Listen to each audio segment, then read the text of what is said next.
وبه نستعين إنه خير ناصر ومعين والصلاة والسلام على سيدنا ومولانا وحبيبنا وحبيب الله العالمين أبي القاسم المصطفى محمد.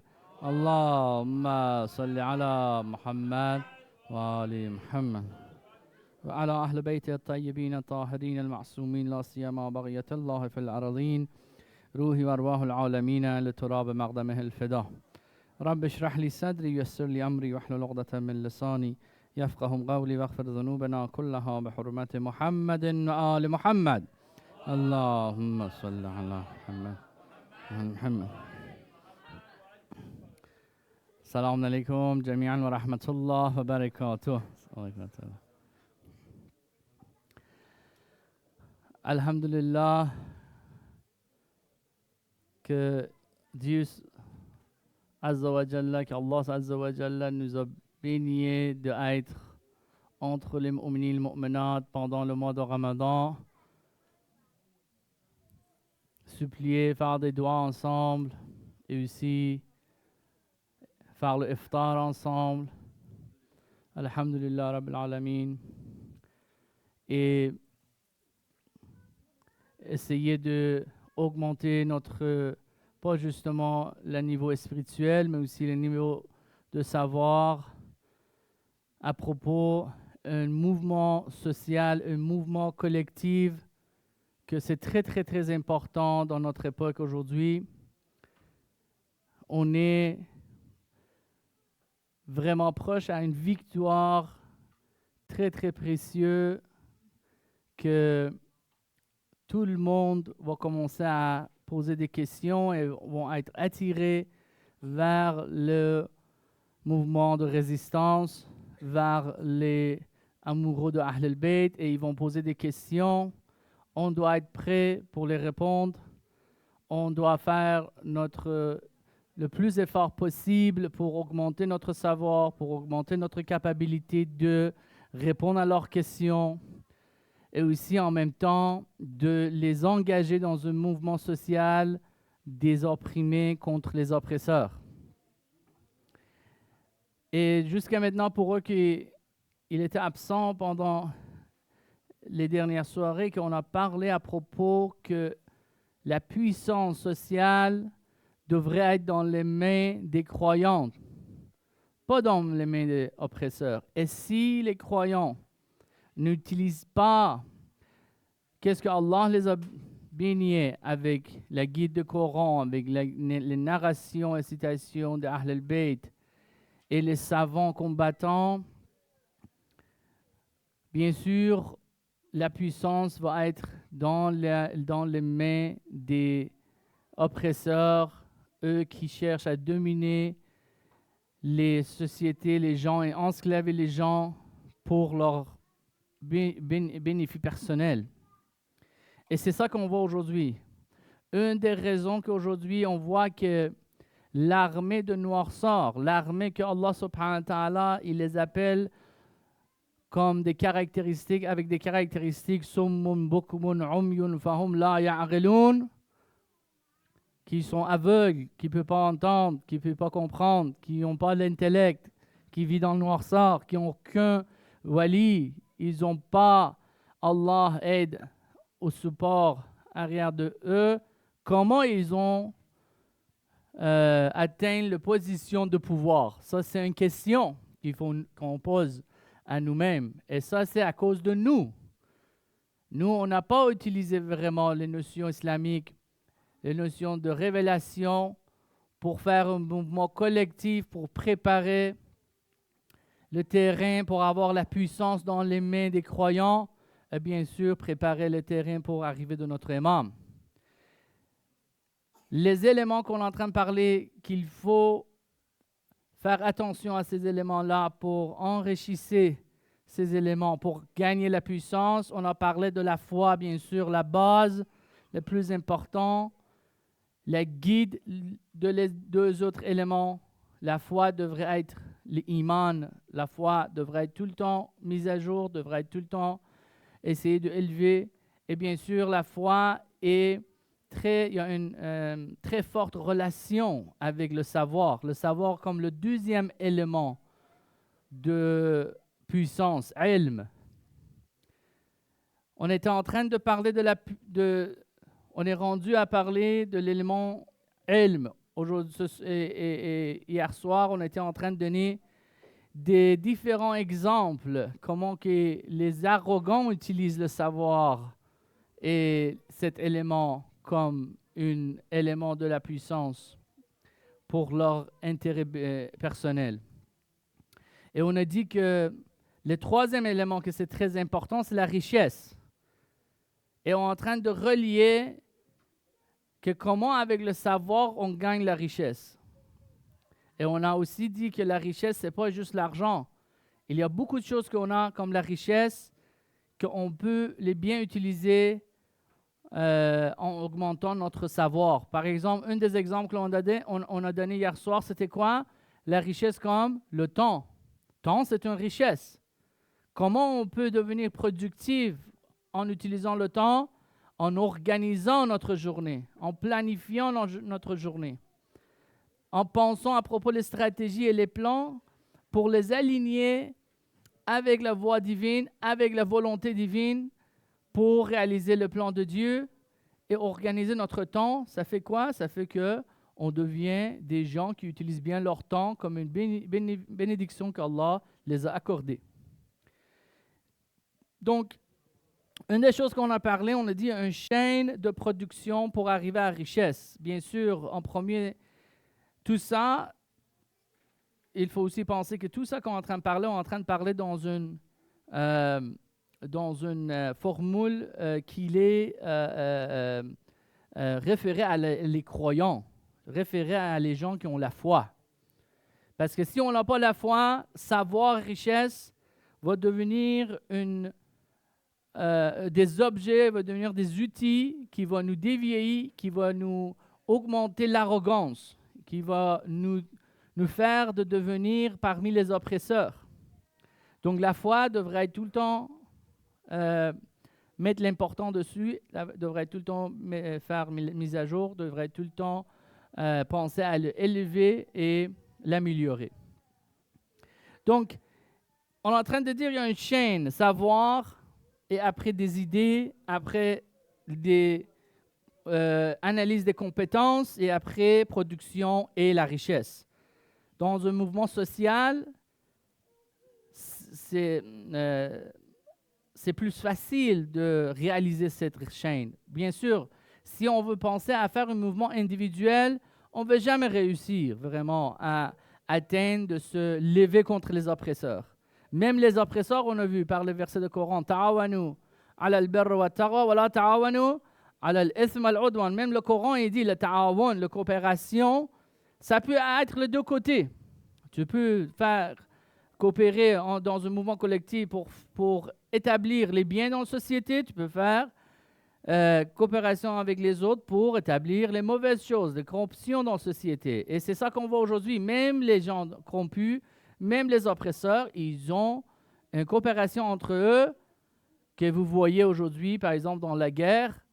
Dès qu'il y a une attaque vers leur biens d'économie, vers leur, par exemple, les sources de pétrole ou des choses comme ça, vous voyez que tous les systèmes d'économie de plusieurs d'entre eux, c'est touché. C'est à cause de quoi? À cause de cette coopération qu'ils ont ensemble. À cause de cette chaîne de relations qu'ils ont ensemble. Et ça, ils ont travaillé des années et des années pour arriver ici. Et aussi, ils nous ont enclavés des années et des années pour les aider d'arriver ici. Donc, nous aussi, on les a aidés, malheureusement. Et ça, c'est à cause qu'ils ont créé des divisions entre nous. Les divisions, on a vu aussi que les divisions, c'est le plus pire élément qui peut détruire notre puissance. Donc, aujourd'hui, on continue à propos le sujet de relation savoir et la richesse. Bien sûr, si on dit on veut gagner la richesse, on veut gagner la puissance, mais sans savoir, bien sûr, c'est un simple slogan. Si une personne veut dire que je vais devenir riche, mais il ne met pas le temps pour améliorer son savoir, pour augmenter ses informations et intellect propose le sujet, bien sûr, c'est juste une parole dans l'air. Ça se dit en français, hein, parole dans l'air. Une illusion, oui, c'est ça. Donc, bien sûr, il faut vraiment, pour atteindre la richesse, bien sûr, il faut vraiment faire augmenter notre savoir. Une chose qu'on peut regarder, analyser, c'est que comment les oppresseurs, ils ont gagné la richesse. Comment que les oppresseurs, ils ont gagné la puissance. Vous voyez qu'eux, ils ont commencé dans le temps de créer et bâtir des universités. Ils ont commencé au début de dominer les études, dominer les systèmes éducatifs. Et peu à peu, en produisant et en dominant sur le réseau éducation, ils ont dirigé et guidé l'éducation vers créer des réseaux financiers et dominance bancaire et aussi la richesse, l'argent, et après les médias. Les médias que il y a besoin de quoi pour vraiment ces médias que vous voyez aujourd'hui? C'est on peut dire le plus important élément de puissance de l'oppresseur, c'est le média. Mais média, c'est pas juste une seule entité ou genre organisation séparée de la richesse et le savoir. Média, c'est le résultat de la richesse et le savoir arrière de ça. Ça veut dire les oppresseurs, ils ont produit des savoirs de comment utiliser le média d'une façon pour avoir contrôle de masse population, contrôle de population. Et aussi, il y avait besoin d'argent pour dépenser dans ce réseau, pour le contrôler et le produire. Donc, on peut savoir que une des choses, c'est très important au début, c'est la notion et le savoir. Et bien sûr, un savoir islamique, un savoir qui nous amène vraiment vers la production et la richesse. Donc,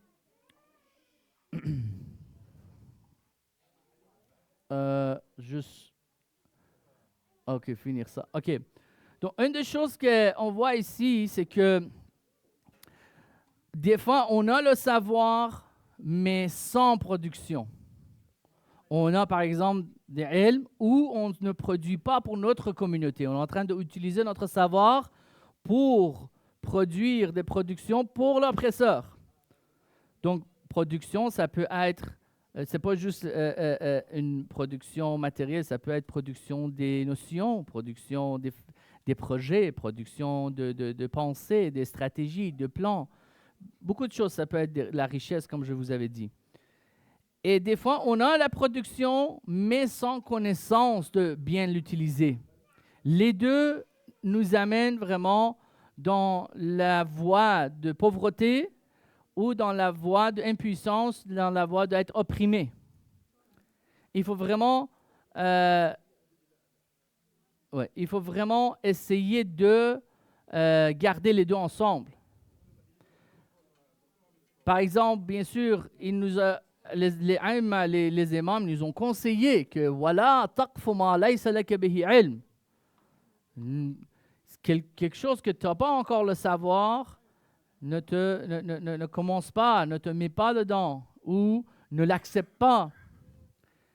C'est très important quand on veut commencer quelque chose, essayer de nous mettre à mise à jour, et maintenant, c'est très facile vraiment dans n'importe quel domaine. Vous n'êtes pas obligé d'aller à l'université pour apprendre quelque chose. Vous n'êtes pas obligé d'atteindre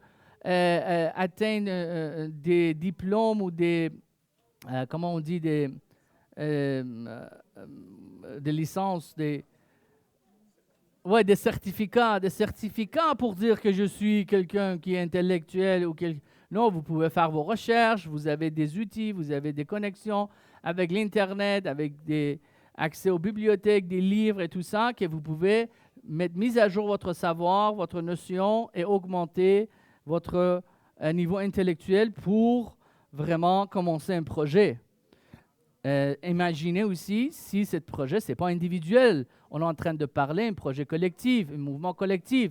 Chaque personne peut mettre du temps pour gagner le savoir dans une des tâches dans un projet et on se met avec un groupe, on se met ensemble, en unissant ensemble, on peut réaliser le projet contre les oppresseurs ou pour notre indépendance. Al-jahilu imma mufratun aw mufarrat. Donc ça c'est aussi un autre problème de manque de savoir. Quand quelqu'un il manque le savoir, il devient ou quelqu'un très très extrémiste ou quelqu'un passif ou paresseux qui accepte tout, quelqu'un qui est passif, ça veut dire il est très réactif par rapport à les autres activités qui passent dans sa vie. Donc, bien sûr, un croyant, il faut être fort parce que un croyant ou le groupe de croyants, communauté de croyants, ils sont là pour réaliser le plan divin sur la terre, pour aider l'imam sur la terre. Donc, c'est ça qu'on a amené. Combien de fois dans le Coran on entend cette formule, liyaqum nasu bil qist. Allah subhanahu wa ta'ala, il veut que les croyants et ses serviteurs et ses croyants, ils commencent à établir la justice, établir le plan divin et le gouvernement divin sur la terre. C'est pas une tâche facile à faire. C'est pas une tâche d'un individu à faire. C'est très important qu'on se met en groupe pour, Inch'Allah, augmenter notre savoir.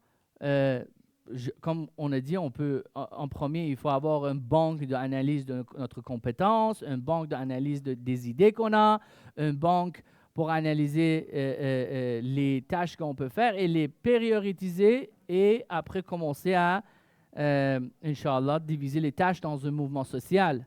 Si on ne fait pas ça, si on va pas, ça c'est les premières nuits qu'on a parlé ça pour eux qui n'étaient pas là, on était en train de parler que si on ne fait pas ça, avec les technologies qu'aujourd'hui les oppresseurs ils ont dans le main, on va être plus dominé que jamais.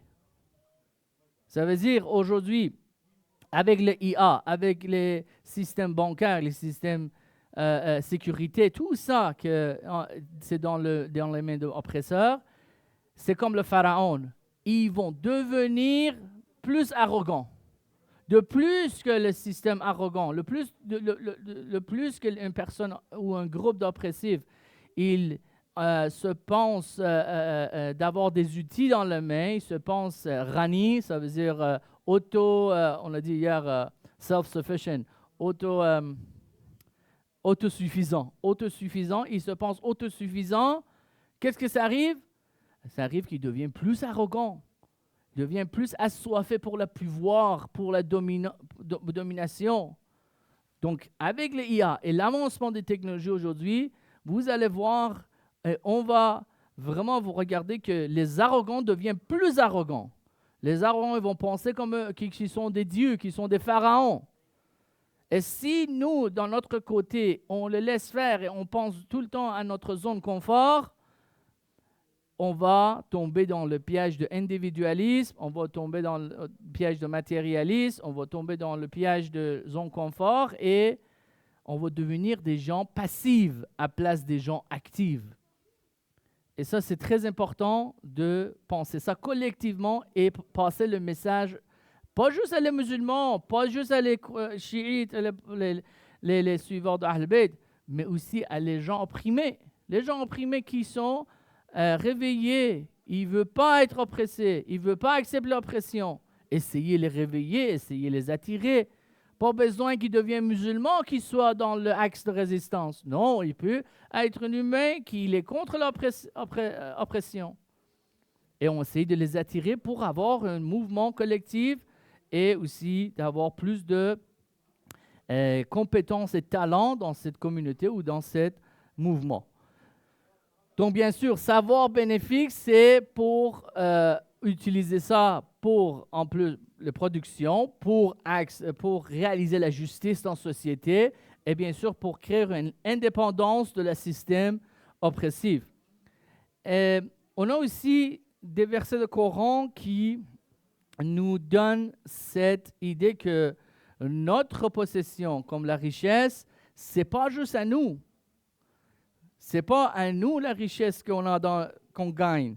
Il dit وَفِي أَمْوَالِهِمْ حَقٌّ لِلسَّائِلِ وَالْمَحْرُومِ. On a des parties de notre possession, des parties de notre richesse qui n'est pas à nous, qui est à les opprimés. Il faut les aider, les pauvres, les opprimés, ou un système, un mouvement de l'opprimé qui veut devenir indépendant, il veut se lever contre les oppresseurs. Donc, il faut savoir que la richesse, il vient de qui? Allahu Raziq. Ça vient de Allah. C'est Allah qui nous donne la richesse, qui nous bénit d'être en santé, d'avoir des talents, d'avoir des opportunités pour gagner la richesse ou une position sociale ou même une santé mentale pour accumuler l'intelligence et le savoir. Donc, tout ça, ça vient d'Allah. Tout ça, ça vient d'Allah. Et Allah nous dit qu'il faut que tu mets une partie de ta richesse pour aider les opprimés, pour aider les pauvres, ou aider le mouvement des opprimés. C'est très important. Et bien sûr, quand on voit par exemple, un des exemples d'un prophète qu'on a dans le Coran, comme le prophète Yusuf alayhi salam, qui a dit quoi? Qui a dit, moi je sais la notion d'économie, je peux vous aider. Il a dit, une des formules de notion économie divine qu'il a dit dans le Coran, c'est cette verset, c'est cette partie de verset, « Inni hafidun alim ». Ça veut dire un système divin de produire la richesse, production de richesse. Il est quoi? Une des caractéristiques très fondamentales de ce système, c'est quoi? C'est protection, amener la sécurité dans la société, protection pour tout le monde, la sécurité pour tout le monde, et aussi alim. Il y a aussi le savoir et la notion arrière de ça. Et pas juste, c'est ça aujourd'hui, c'est trop clair pour nous que si, par exemple, moi, ça y est, j'ai commencé à avoir une notion d'inventer quelque chose de nouveau dans la société, là, c'est très normal pour nous aujourd'hui qu'on comprend que je vais, comment on dit patente en français? Patente, de faire le patente pour relevé ou patente, ça veut dire enregistrer juste à mon nom pour que personne ne puisse voler cette idée ou cette notion que j'ai. Vous voyez, ça c'est un système oppressif qui ne veut pas partager les notions avec tout le monde. Mais le système islamique, il dit il faut partager les notions. C'est comme ça qu'on épanouit, c'est comme ça qu'on développe les notions, c'est comme ça qu'on avance plus vite quand on partage les notions. Cette façon, c'est une base économie, base de savoir oppressif qui essaye de privatiser, ça se dit, hein? Privatiser la notion, privatiser la production. Et la privatisation de la production, privatisation de la notion, il y a beaucoup d'autres résultats et effets dans la société. Par exemple, je vous avais dit, un des effets de excuse-moi, salawat.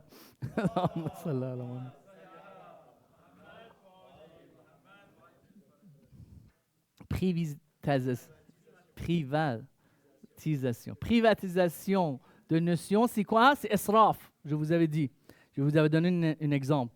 Aujourd'hui, israf ou gaspillage, comment on décrit? On dit qu'il faut faire attention de finir le repas dans notre plat, par exemple, de ne pas jeter le repas, ou des choses comme ça, ou d'utiliser les choses qu'on a dans la maison d'une façon qui ne gaspille pas. Mais quand vous voyez à l'échelle mondiale, il y a une fondation de gaspillage mondial qui est en train de s'arriver et on ne sait pas. Et ça, c'est à cause de la notion oppressive. Je vous avais donné l'exemple. Par exemple, un exemple très, très facile. Par exemple, mon téléphone, c'est Samsung. Lui, son téléphone, c'est iPhone. Si le screen ou l'écran de mon téléphone est cassé, je ne peux pas prendre l'écran de iPhone de le mettre dessus. Je dois aller à la compagnie Samsung et en plus de demander la modèle, par exemple S22, S23, quoi, pour demander l'écran de 7, ça veut dire modèle de 7 compagnies. Ça, c'est privatisation. Privatisation, excuse-moi. Allahumma salli ala Muhammad wa ala Muhammad. Et ça, exactement, ça fait quoi? Que dans le fondation, dans le base de l'industrie et production des produits qu'on a dans le main, il y a une grande échelle de gaspillage, une grande échelle de israf. Et imaginez, on a ça dans toutes les choses. On a ça dans tous les produits qu'on est en train d'utiliser. Parce que la règle de privatisation, c'est une règle qui est dans la base de notre économie. Le savoir et notion qu'il est dans les mains des oppresseurs. Vous voyez, c'est ça. Quand la notion il est dans les mains des non-croyants, des oppresseurs, c'est ça que ça se fait. Et nous, on pense que gaspillage, c'est juste, par exemple, dans un niveau individuel, on est en train de penser. Ils nous ont poussé à avoir la religion et perspective de religion dans un niveau individuel. Il faut faire attention de finir mon plat. Ça, c'est pas gaspillage. Mais quand on regarde dans les aspects de notre vie, ils sont en train de faire gaspillage à une grande échelle. C'est ça, il ne faut pas être vraiment aveugle, il faut se réveiller. Et ça, c'est exactement à cause qu'on est devenu. Et il y a beaucoup de savants, même Shahid Ayatollah Imam Khamenei a dit ça. Je vous avais lu que le premier soirée, qu'est-ce qu'il a dit? Que les notions islamiques qui étaient produites avant la gouvernance islamique de la révolution, c'était des notions qui étaient dans une perspective individualiste. Pas une perspective gouvernance d'islam. Et là, maintenant, avec la révolution, avoir un pouvoir dans le niveau gouvernement, les produits islamiques, les contenus islamiques, ils sont en train de se faire réviser dans un point de vue collectif, social et gouvernement. Et c'est exactement ça qu'on est en train de se réveiller. Et c'est exactement ça.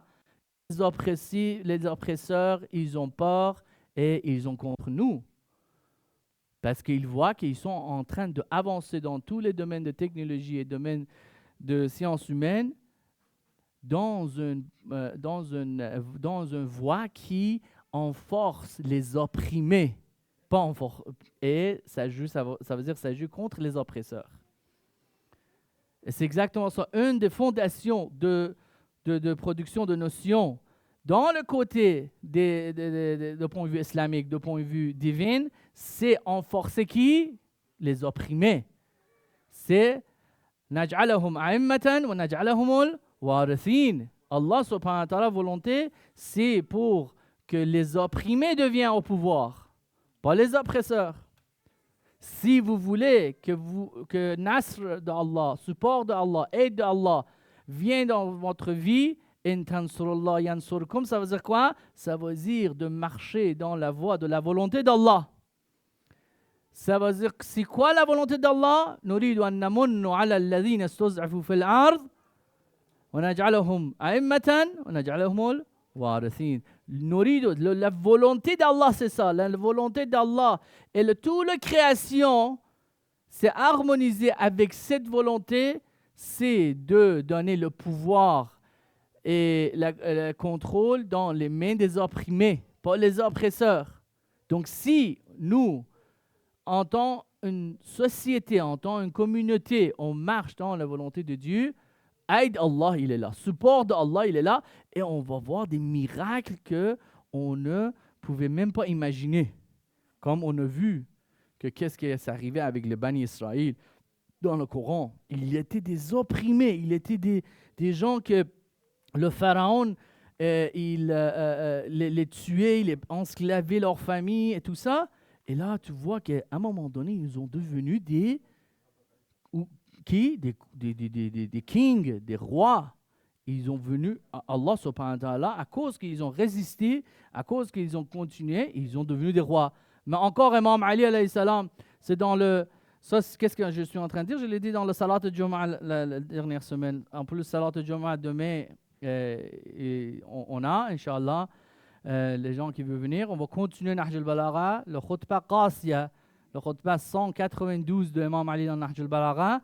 Il est en train de nous dire qu'il y avait des gens comme ça qu'on voit dans le Coran qui ont devenu des rois, mais encore, le seul et le plus important élément qui encore fait qu'ils ont perdu la bénédiction de Dieu, c'était quoi? Fitna. Ils sont divisés. Ils sont devenus des individualistes. Ils sont devenus des gens qui pensaient à le confort à eux-mêmes, pas à le confort de Ummah, de mouvement collectif, de la société. Et là, Allah subhanahu wa ta'ala, il a pris la bénédiction de eux et ils ont dévié. Donc, bien sûr, même dans un mouvement collectif, il faut faire attention à ça. Il faut avoir taqwa. Taqwa, ça veut dire cette verset de Coran. S'il vous plaît, dis-moi combien de temps j'ai quand on va faire.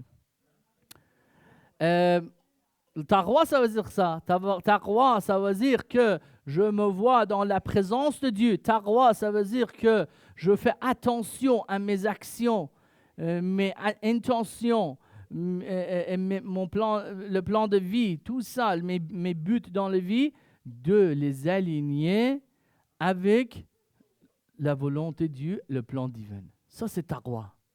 Taqwa, ça veut dire être attentif. Taqwa, ça veut dire que Allah wa qul i'malu fasayara Allahu a'malakum wa rasuluhu wal mu'minun. Que Allah est en train de nous regarder. Le prophète est en train de nous regarder. Les shuhada est en train de nous regarder. Fais attention à vos actions. Sois humble devant Allah. Exactement ça, le point central de l'effet de salat. Salat, c'est pourquoi on fait? Pour pratiquer de nous voir dans la présence de Dieu. Vous faites 5 fois, vous parlez avec Dieu dans le salat, dans votre prière. Pourquoi? Allah a dit il faut faire ça 5 fois par jour pour que vous commenciez à vous habituer à voir votre votre être dans la présence de Dieu, en présence de Dieu. C'est très important. Si on oublie ça, si on fait le salat, je vous avais dit, le salat, ce n'est pas pour Dieu. Salat, c'est pour nous-mêmes, pour approcher à Dieu. Qurbatan ila Allah, c'est ça l'intention, pour approcher à Dieu. Allah, subhanahu, il n'y a pas besoin de salat, il n'y a pas besoin de nos actions, adoration. Donc, qu'est-ce qui arrive? C'est que, pas juste dans la salat, après que le salat est fini, toutes les autres actions, il faut qu'on essaye de le voir dans la présence de Dieu. Quand Allah subhanahu wa ta'ala est en train de regarder nos actions. C'est très important. Donc, oui, c'est ça, le salat, il nous aide de se distanter, de s'éloigner de fahsha, un manque de corruption, des mauvaises choses. Donc, la religion est là pour éliminer la pauvreté. Ça, c'est très important de comprendre. C'est très important de comprendre que malheureusement, certaines personnes ou certaines cultures, il nous a fait comprendre que la religion n'est pas après la richesse. Non, la richesse, c'est un élément très, très important à atteindre par les mu'minines. Mais ce n'est pas le but. C'est un outil. Ce n'est pas un but que je veux devenir riche pour être confortable. Non. On n'est pas après la confort, on est après d'avoir la puissance pour réaliser le plan divin, pour aider un mouvement collectif, pour aider les opprimés à se lever contre les oppresseurs. Mais il faut avoir la richesse, il faut avoir le savoir et bien sûr, il faut tout le temps améliorer notre, Inch'Allah, iman. Donc, Inch'Allah, Allah subhanahu wa ta'ala nous aide de vraiment être ferme et décisive dans le voie de réalisation de ces plans et surtout satisfaction de notre membre du temps et préparer le terrain pour son avenir, Inch'Allah, et que Allah aide les soldats de la vérité, le camp de la vérité, le camp de axe de résistance, Inch'Allah, les aide de gagner des victoires et d'atteindre les victoires contre les ennemis. Inch'Allah, Allah subhanahu wa ta'ala nous prépare dans cette victoire aussi d'être humble et d'être prêt pour recevoir les gens qui vont être attirés dans le camp de résistance, le camp de la vérité, comme il faut, Inch'Allah. Salawat ala Muhammadin wa ali Muhammad. Allahumma salli ala Muhammad wa ali Muhammad.